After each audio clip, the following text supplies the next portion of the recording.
If every one of the 60 guards and officials at Granite River Prison had been asked for the name of the most popular guard on the force, there would have been 60 answers. Asa Shores.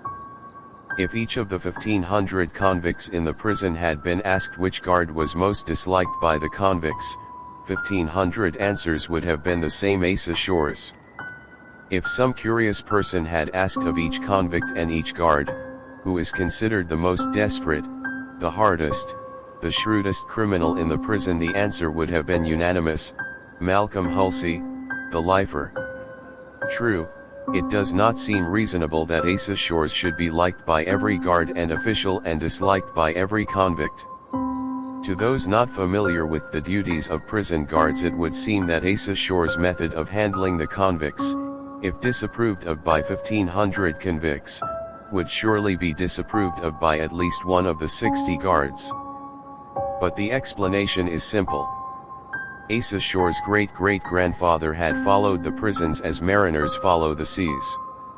Then Asa's grandfather took up the work and followed it, with an iron hand and an inflexible will, until one day a cell-made knife in the hands of a longtime con entered his back at a point where his suspenders crossed, deviating enough to the left to pierce his heart. Came next Asa Shores' father, who went down in attempting to quell the famous Stromberg break of 1895. Asa, therefore, his prison methods impelled perhaps by heredity, looked upon every wearer of gray behind the walls as a convict, nothing more, nothing less. He neither abused or favored any convict. A one-year man was to Asa a convict and no better than the man who was serving a life sentence. The crime for which any convict was sent up was of little moment to Asa, neither did he bother about who among the inmates were considered desperate. The fact that a man wore prison gray was sufficient, whether he be a 6-month sneak thief or a 99-year murderer.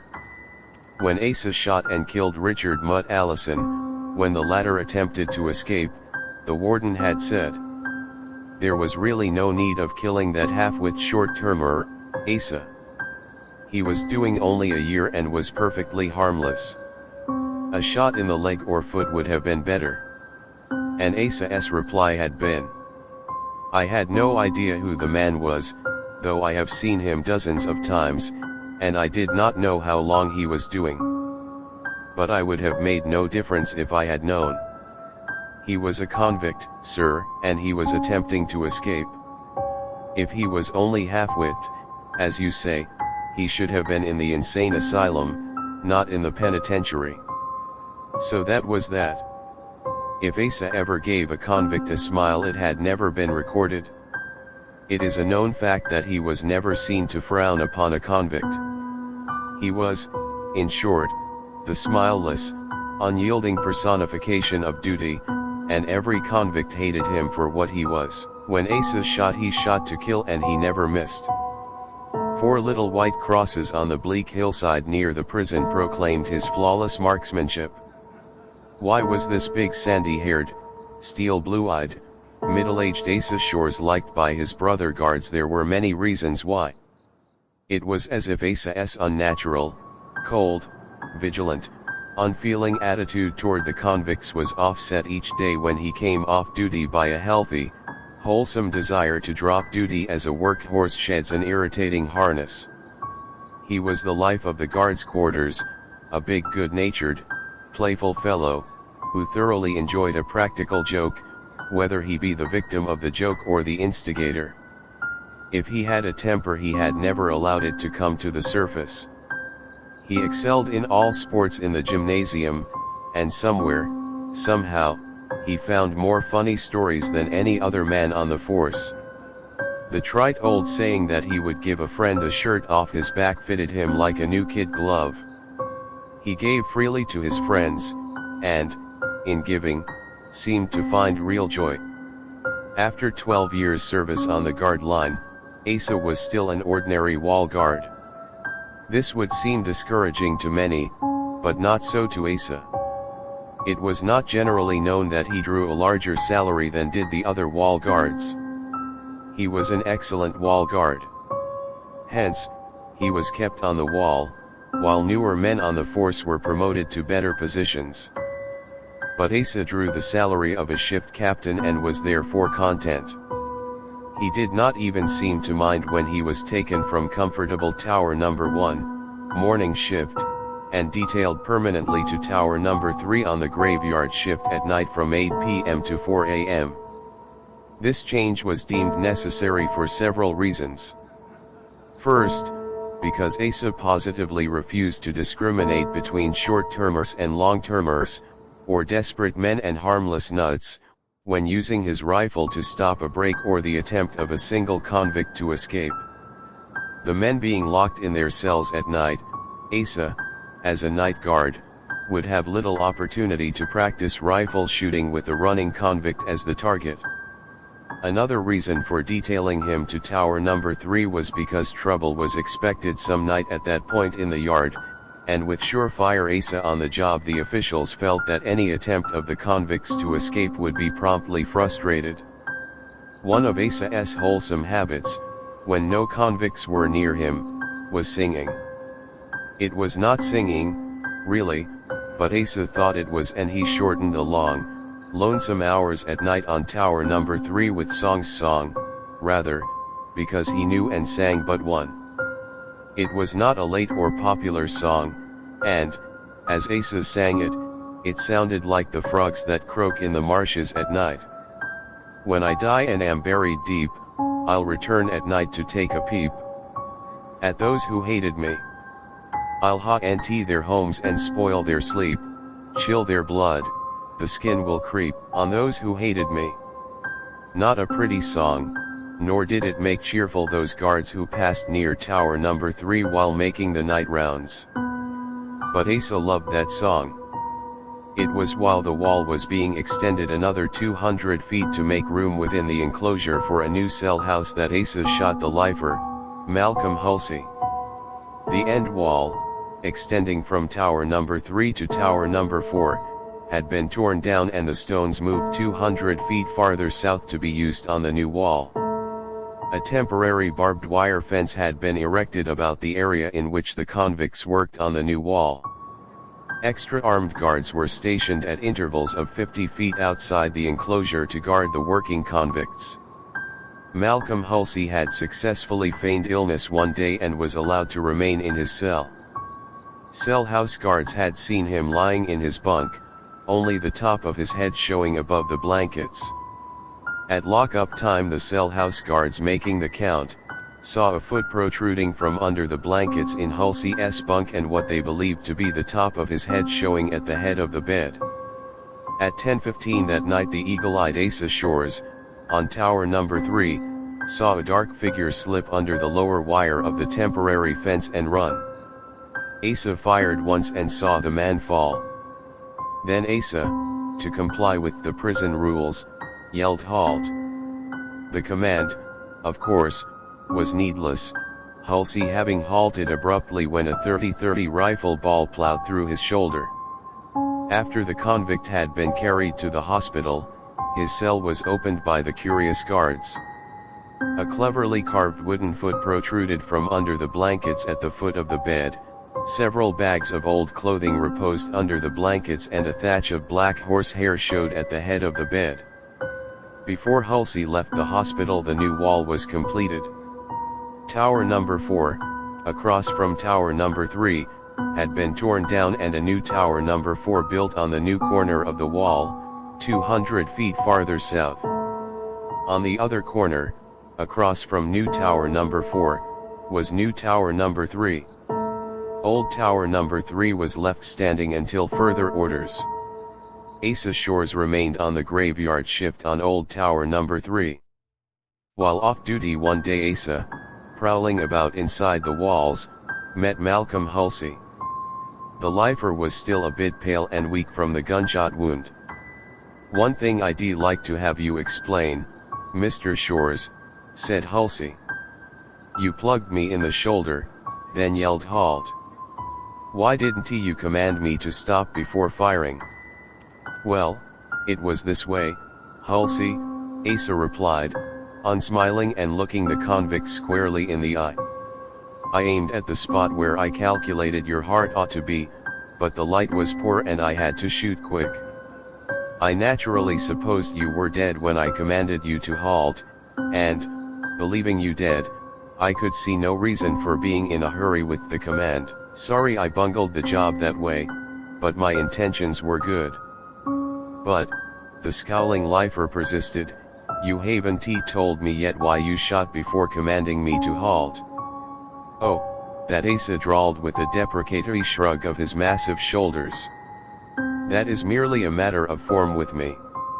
I very often, after shooting a convict, yell halt sometime the next day or week. Besides, if you had a nice chance to bump me off, you wouldn't say, beware, Mr. Shores, I'm about to kill you. For a half-minute convict and keeper gazed into each other's eyes. I get ya, Halsey finally said. And I guess you're right. I have an idea though that my turn comes next, Mr. Shores, and there'll be no preliminary command or argument. Fair enough, Halsey, Asa replied as he turned away. At last the big new cell house was completed. Asa wondered whether he would be left on old tower number 3. It had been decided, he knew, that the old tower would be left on the wall but perhaps not used. To celebrate the completion of the new building, the warden declared a holiday and issued orders that all the inmates be given the privilege of the yard that day. There was to be wrestling, boxing, foot racing and other sports. Asa Shore's sleeping quarters was a low-ceilinged room on the ground floor in one of the towers of the old cell house. Asa had been warned a number of times that his room was not a safe place to sleep in the daytime. Convicts in the yard could enter the room at any time during the day, without being seen by the yard guards or wall guards. Though the one door to the room was thick and heavy, Asa seldom if ever locked it. Asa had risen in the afternoon, complaining to himself about the noise being made by the convicts in the yard. His peevishness vanished, however, after a cold wash, and he sang as he stood looking out at one of the windows and brushing his hair.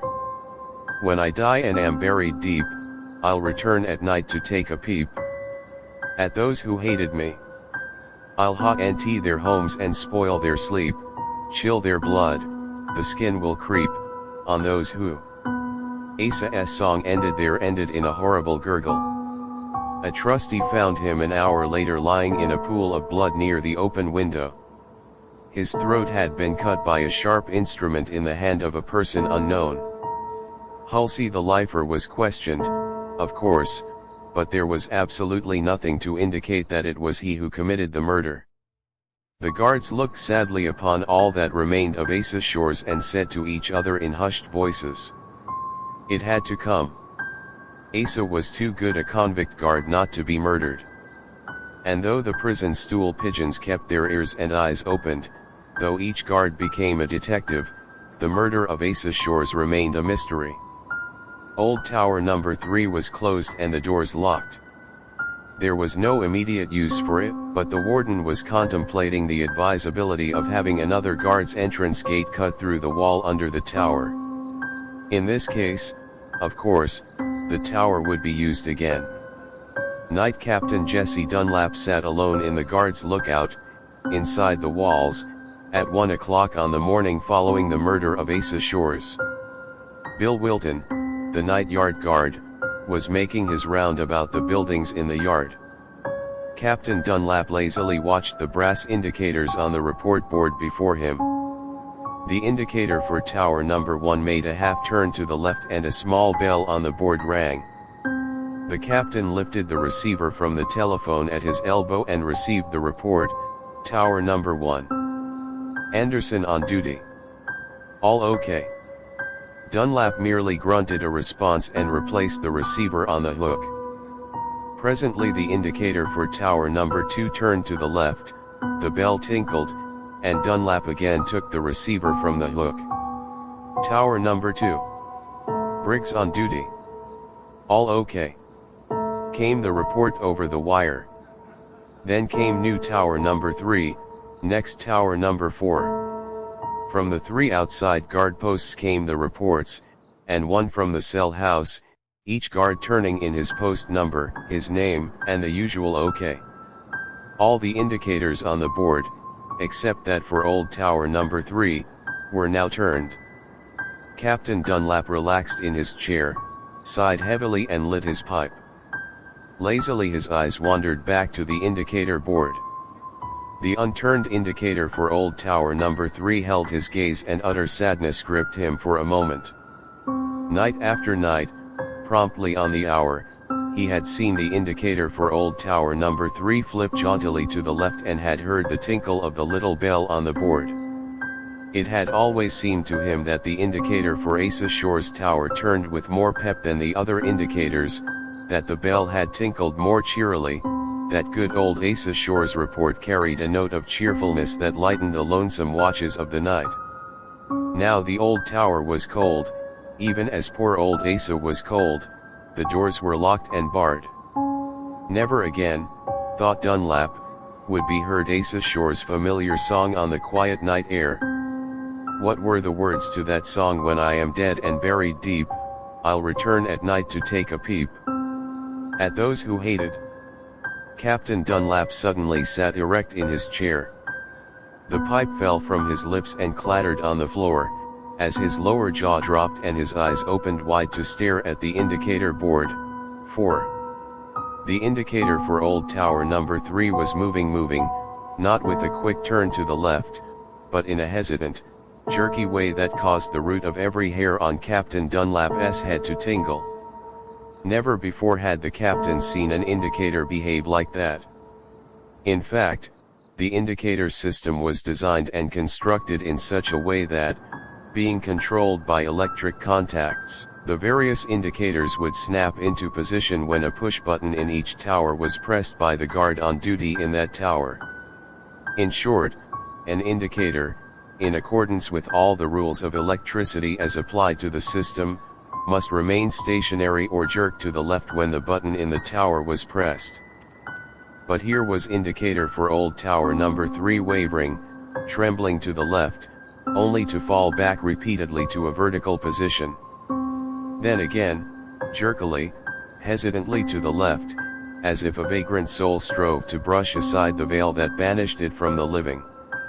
Captain Dunlap sat rigid and watched the uncanny movements of the bright brass indicator. Vague, fleeting, chaotic thoughts of crossed wires, practical jokers, wandering souls tumbled one after another through his brain. If only the bell would not tinkle. If it did ring well, death then, though it had taken away what was mortal of Asa Shore's, had not conquered his eternal vigilance and strict attention to duty. Farther to the left wavered the indicator, hesitatingly, uncertainly, then the bell rang. A weak, slow ring, it was, that sounded strange and unnatural in the death-like silence of the dimly lighted lookout. Captain Dunlap was a brave man. He had smilingly faced death a dozen times in Granite River Prison. But always his danger was known to be from living, breathing men. Abject terror gripped him now, a nameless terror that seemed to freeze the blood in his veins, contract every muscle and nerve of his body, smother his heart. But even then reasoning struggled for recognition in his mind. What if it were a part of Asa Shore's, a part of him that remained on earth to defy death and carry on? Hasn't Asa always been Captain Dunlap's friend? Why should he fear the spirit of a friend? Dunlap reached forth a trembling hand, took the receiver from the hook and slowly, reluctantly, placed it to his ear. How he wished, hoped, prayed that no voice would come over the wire. But it did come, preceded by a faint whispering sound. Old Tito. A long pause, then weakly, almost inaudibly, as if the message came from a million miles away. Old TT Tower NNN3. SS show. Another pause, a jumble of meaningless words, then a chuckle. God. Asa's familiar chuckle. On duty. All o. A light laugh, a sharp buzzing sound, a sigh, the faint tinkle of a bell, then silence. Dunlap heard no click of a receiver being replaced on a hook. The line was apparently still open. Still holding the receiver to his ear, the captain moistened his dry lips with the tip of his tongue. His free hand went involuntarily to his forehead in a vague, uncertain gesture and came away damp with perspiration. Must he answer that ghost call? Must he speak to the thing that held the line? When he at last spoke, his voice was husky, a strange voice even to him. Who did it? Asa, who if you are dead, if this is you, Asa, tell me who did it? Again that queer, unfamiliar buzzing sound. Then, from old tower number 3, or from beyond the grave perhaps, came a faint, whispering, uncertain voice. He it was. The voice ended in a gurgle. Dunlap replaced the receiver on the hook, and as he did so his eyes rested on the indicator board and he gasped sharply, for the indicator for old tower number 3 went wavering, trembling back to a vertical position on the time dial. This unheard of behavior of the indicator was the deepest mystery of all. The indicators, each controlled independent of the others by push buttons in each tower, were constructed mechanically to turn only from right to left. The indicator for old tower number 3 had turned back from left to right. Captain Dunlap made no effort to solve the mystery. Old tower number 3 was securely locked and could not be approached except by crossing over the wall from new tower number 3 on the southeast corner of the wall, or from tower number 2 on the northeast corner of the wall. Dunlap himself had closed and locked the doors and windows of the tower. There was but one key to the tower doors, and that key was in Dunlap's pocket. Unlike the other towers, old tower number 3 could not be entered from the ground outside the wall. It was built solidly of stone from the ground up, and the only entrances were the two doors communicating with the top of the wall on either side of the tower. Besides, strict orders had been given that no one enter the tower unless ordered there by a shift captain. And, 2, in the glare of the arc lights near the wall, it would be impossible for anyone to cross the wall to the tower, without being seen by other wall guards. Could the mysterious report have come from one of the other wall towers? Impossible for this reason: when the push button in one of the wall towers, say, that in old tower number 3 was pressed by the man on duty there, the indicator on the board in the captain's lookout turned to the left a quarter turn on the time dial, the small bell on the board rang and all telephone connections with the other wall towers were automatically cut off until the captain had replaced the telephone receiver on the hook after receiving the report from old tower number 3. Dunlap said nothing to Bill Wilton when the latter returned to the yard lookout, after making his round in the yard. It would be best, he reasoned, to say nothing to anybody about the mysterious call. They would only laugh at him if he told them about it. If the indicator had not returned to a vertical position on the time dial, he would have some proof on which to base his wild story of the ghost call. But the indicator had, before his own eyes, returned to its former position after the call. An hour later, at 2 a.m., Dunlap fearfully watched the indicator for old tower number 3. Reports from all other posts had been received. Then, just once, the indicator trembled uncertainly, made almost a quarter turn to the left and snapped back to a vertical position. At 3 o'clock it did not move. Nor did it move at 4 o'clock. A week passed. Not a tremor disturbed the ghost tower indicator. Then, one morning at 1:30 o'clock, an unearthly, piercing scream in the cell house awaked half the men in the building and sent the cell house guard scurrying down to cell 21 on the corridor, for it was from the cell that the blood-chilling scream had come. The bloodless, perspiration-dampened face of Malcolm Halsey, the lifer, was pressed against the bars of the cell door when the guard arrived. The convict's great hands grasped the bars and his 250-pound bulk, clad in only a regulation undershirt, twitched. started and trembled from head to foot. A horrible fear distended his eyes, his teeth clicked together and the muscles of his face worked spasmodically. Sick, Halsey, the guard demanded, hardened to such nerve-shattering outbursts in a building full of tortured souls. I saw, Halsey began, his teeth chattering and rendering speech well nigh impossible. I saw. Oh, Mr. Hill, please give me a cellmate now, tonight. I'm a sick man, Mr. Hill. Nerves all shot to pieces, I guess. Can't I have a cellmate to talk to, Mr. Hill? What did you see? The guard asked. He was standing right where you are now, Halsey whispered hoarsely. Pointing his finger at me, he was, when I opened my eyes and saw him. Smiling, too. A violent shudder. I could see through him, Mr. Hill, could see the bars on that window beyond him. Who see who? The guard interrupted. Halsey seemed to realize, then, that he was talking too much, that he was not conducting himself as the hardest convict in the prison should. Why, he stammered. I thought I saw an old pal o' mine. He's been dead a long time. Nerves, I guess. Thinking too much about my old pal and the good old days. Nightmare, I guess. Yeah, nightmare is right. The unsympathetic guard growled. But don't let another blad like that out of you, or we'll throw you into a padded cell. Got the whole wing stirred up. Get to bed now and forget that good old pal of yours. If I only could. Halsey whispered huskily to himself, as he got back into the bunk. 2 weeks passed. There were no more outbursts from cell 21. The ghost tower on the wall was silent, cold. Then, at 2 o'clock one morning, Captain Dunlap saw the indicator move. It sickened him, made him wish ardently that he was 1,000 miles from Granite River Prison. The indicator moved slowly, hesitantly, to the left and the bell tinkled weakly.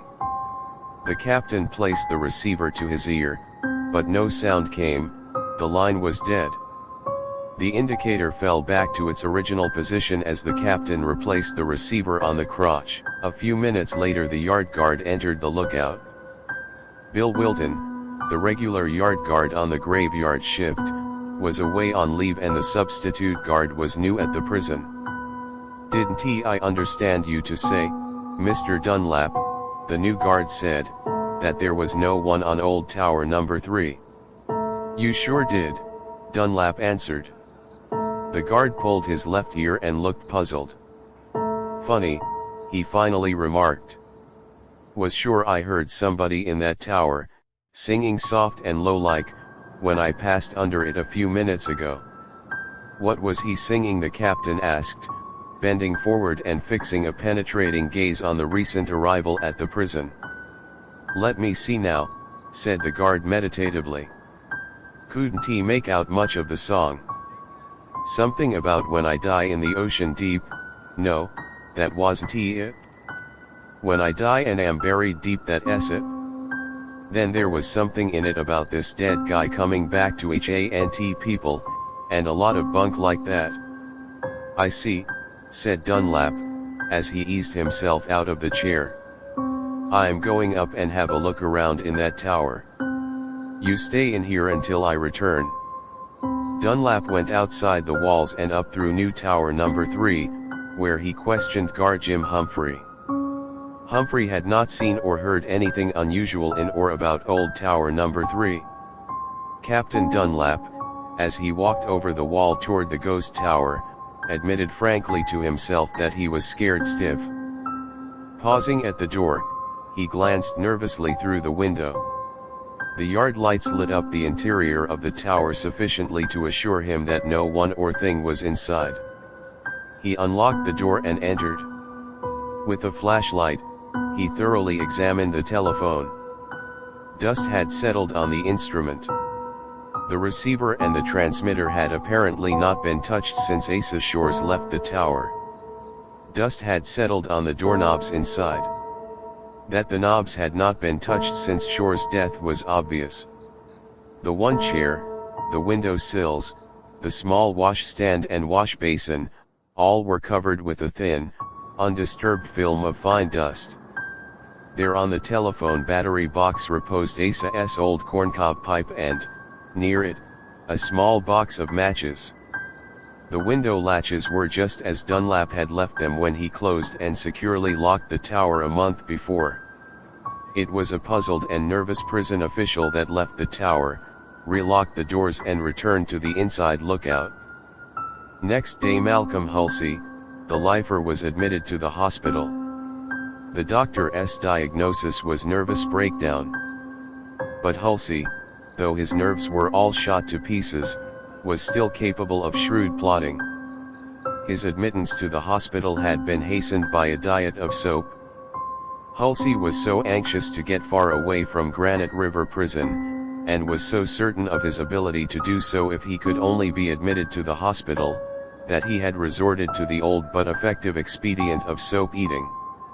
Soap, taken internally in small doses, will produce various baffling and apparently serious physiological changes in the body. Halsey looked sick and felt sick, but he was not dangerously ill. For many months Malcolm Halsey had been watching closely the movements of the night guards.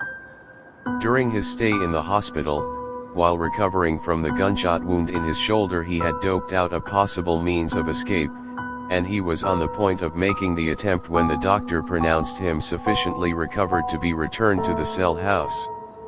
The lifer's plan of escape was simply this: at midnight, while Captain Dunlap and his crew were on duty, the yard guard made his round, counted the patients in the hospital and left the yard through the guard's gate to eat his lunch in the guard's dining room outside the walls. When the yard guard returned to the inside lookout, he carried with him a hot lunch for Captain Dunlap. In counting the men in the hospital, the yard guard did not as a rule enter the building. He merely turned on the lights in the one large ward and looked through the window. The convict hospital nurse on night duty stood ready, and when the lights were turned on, proceeded from bed to bed and partly uncovered each patient so that the yard guard outside could see and count them. There were several factors in Halsey's favor now, one being that a new substitute guard was on duty over the guard's entrance gate during the absence of the regular guard who was away on vacation. There was only one patient in the hospital besides Halsey. The yard guard must be lured into the hospital, overpowered, his uniform stripped from him, then Halsey, garbed in the uniform, would attempt to deceive the guard at the gate and be given the keys. At 15 minutes to midnight, on Halsey's first day in the hospital, the lifer quietly rose from his bed while the white-clad convict nurse's back was turned. 3 minutes later the unsuspecting nurse had been neatly laid out from a well-directed blow behind the ear, bound with sheets, gagged, stripped of his white suit and tenderly tucked in the bed recently occupied by Mr. Malcolm Halsey. The other patient, a feeble old convict, 188, was gagged and tied down in his bed with sheets. Halsey then donned the nurse's white suit and, after arranging the nurse and the old convict in their beds so that they appeared to be sleeping peacefully, the lifer lay face down on the floor and awaited developments. At 12 o'clock the new guard appeared at the hospital window and switched on the lights. Having counted the men in the hospital every hour since 8 o'clock, the guard intended now to give the patients a hasty glance and proceed to the gate. There were his two patients, apparently sleeping peacefully. But where was the nurse? Halsey's heart pounded like a riveting hammer as he lay sprawled on the floor. Would the ruse work? Would the guard enter the hospital to investigate, or would he report to Captain Dunlap when he saw the white-clad figure on the floor? The guard's eyes then rested on the man on the floor. He ejaculated. Funny place for nursey to be sleeping.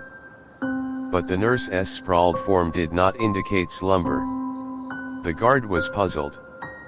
Perhaps the nurse had fainted, or fallen, and hurt himself. The guard tapped on the window with a key. No answer, no movement of nurse or patients. Then the unsuspecting screw unlocked the door and entered. An older guard would have reported to the captain. He was in the act of bending over to turn the pseudo-nurse upon his back when his ankles were suddenly seized and his feet perked from under him. The guard's head struck an iron bedstead as he fell, thus relieving Halsey of the unpleasant job of beating him into unconsciousness. Several minutes later the lifer, wearing the guard's uniform, boldly approached the gate. "What's on the menu tonight?" Frank Halsey casually asked, pulling his hat further down over his eyes. "Same old thing, hash," the gate guard answered, as he lowered the keys. Though the suspense, anxiety, and 190 uncertainty were terrible, Halsey whistled calmly as he unlocked the first gate. The large bull lock on the outside gate was not so easily unlocked. Halsey fumbled, his hands shook, his whistling, in spite of all he could do to keep it up, wheezed, went off key, then died in a discordant wail. "Say!" the gate guard suddenly blurted. "Look up here. By cracky, your actions don't look good to me." Halsey did not look up. He gave the key another frantic twist, and the lock opened. In that short space of time the wall guard had raced into the lookout and seized a shotgun. As he stepped to the door of the lookout, a dark figure disappeared around the corner of a building 20 feet from the gate. A moment later the alarm in the guards' quarters rang frantically, and a dozen sleepy-eyed men tumbled from their beds, slipped on shoes and trousers and ran out into the yard. The gate guard could only tell where he last saw the escaping convict.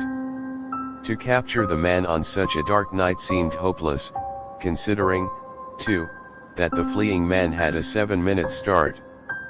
However, the half-dressed guards scattered and made for a heavy willow thicket several hundred yards beyond the spot where the convict was last seen.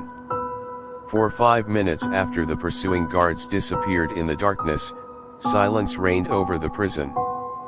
Then, from a distant point in the dark thicket a hair-raising, half-animal, half-human shriek of mortal terror shattered the stillness of the night and echoed and re-echoed about the high prison walls.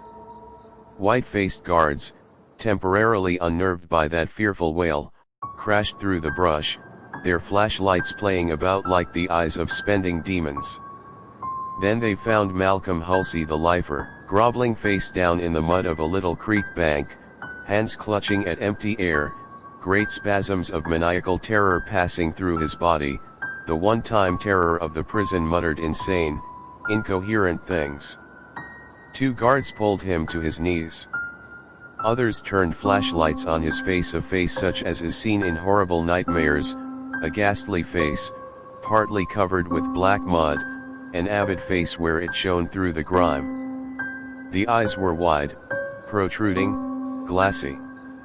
"See! See!" the convict rasped hoarsely, pointing a mud-smeared hand at a dense black nook in the thicket. "See! He stands there and points at me and laughs. It's Asa Shores. He's been in my cell every night for weeks laughing at me. He sang a death song to me, always sang, always laughed. Wouldn't he let me sleep? He's coming toward me. Stop him. Please." Then another horrible shriek, a shudder, a gasp, and the guards dropped the lifeless form of Malcolm Halsey in the mud. By some queer whim of fate, the speechless guards involuntarily switched off their flashlights. Utter darkness, utter silence enveloped them. Then a faint sound was heard. "Listen!" came the hoarse voice of Guard Jerry Clark. "Do you hear it?" Very little of it could be heard. It was a faint sound and growing fainter. "When I die and am buried deep, I'll return at night too." Then it was gone, and all was still again.